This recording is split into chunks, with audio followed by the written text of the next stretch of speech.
Yo, yo, yo. Step up, step up, step up, step up.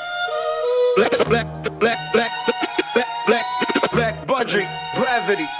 They never land with flags. They arrive as consultants, contractors, advisors with smiles calibrated to calm. Suitcases full of acronyms, doctrine wrapped in development language. Because empire doesn't march anymore, it interfaces. Slides into economies quietly, adjust pressure points, then waits. You think chaos just happens. It doesn't exceed it. Stress applied at precise intervals. Currencies destabilized when invisible fingers. Elections bent not by ballots, but by narratives injected upstream. Long before the first chant hits the street, they don't overthrow governments. They hollow them out, replace institutions with incentives. Teach elites how to betray without calling it betrayal, and stand back while the structure collapses under its own reforms. Operations don't wear uniforms, they wear NGOs, they wear humanitarian logos, they wear think tanks with glossy PDFs explaining why the suffering is necessary, temporary, strategic, always someone else's fault. Coups are outdated, now it's behavioral drift. Starve supply chains, flood information channels, train militias with plausible deniability, then call the aftermath local instability, as if instability were a native species and not an imported weapon. They perfected the art of the proxy, never pull the trigger, just place the gun. Teach the anger, finance the resentment, and let history blame the hands that fired instead of the architects who designed the room. Assassinations became inefficiencies. Why remove one man when you can fracture a generation? Why silence a voice when you can make truth indistinguishable from fiction? Until populations argue themselves into paralysis, while the resource contracts finalized quietly in the background. Latin America learned it first. The laboratories of debt where democracies were treated like prototypes, installed, stress tested, abandoned, while death squads wore uniforms washed clean by diplomatic language. The Middle East learned it harder, borders drawn like bad equations, tribes forced into frameworks that guaranteed friction, oil secured under permanent emergency, conflict recycled endlessly because peace would interrupt cash flow. Africa learned it silently, extraction masters aid infrastructure loans with kill switches buried in fine print. Governments trained to depend instead of develop until sovereignty became a theoretical concept taught in schools without power. Asia learned it algorithmically, trade wars disguised as value, sanctions sold as morality, containment repackaged as security, while entire populations were reduced to variables inside strategic forecasting models. They don't fear exposure, they plan for it. Leaks a pressure valve, control scandals released to protect deeper programs. Sacrificial truths offered so the core machinery stays untouched. Whistleblowers on it race, they're buried under debate, turned into symbols instead of signals, so the conversation becomes about the person, never the system that required them to exist. Psychological operations are no longer military tools. The default governance, fear keeps populations predictable, division keeps them busy, entertainment keeps them sedated, and all of it runs cheaper than tanks.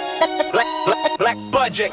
Physics. Money disappears in the shadows, returns as policy, comes back as weapons sold to both sides, laundered through alleys who swear they had no idea. While civilians pay their interest with their bodies, there is no evil genius in a chair stroking the cat. There is process, there is momentum, there are career incentives that reward obedience, not morality, and systems that continue operating long after anyone remembers why they started. This isn't about one agency, it's about what happens when secrecy outlives accountability, when national security becomes a religion and questioning it is treated as heresy.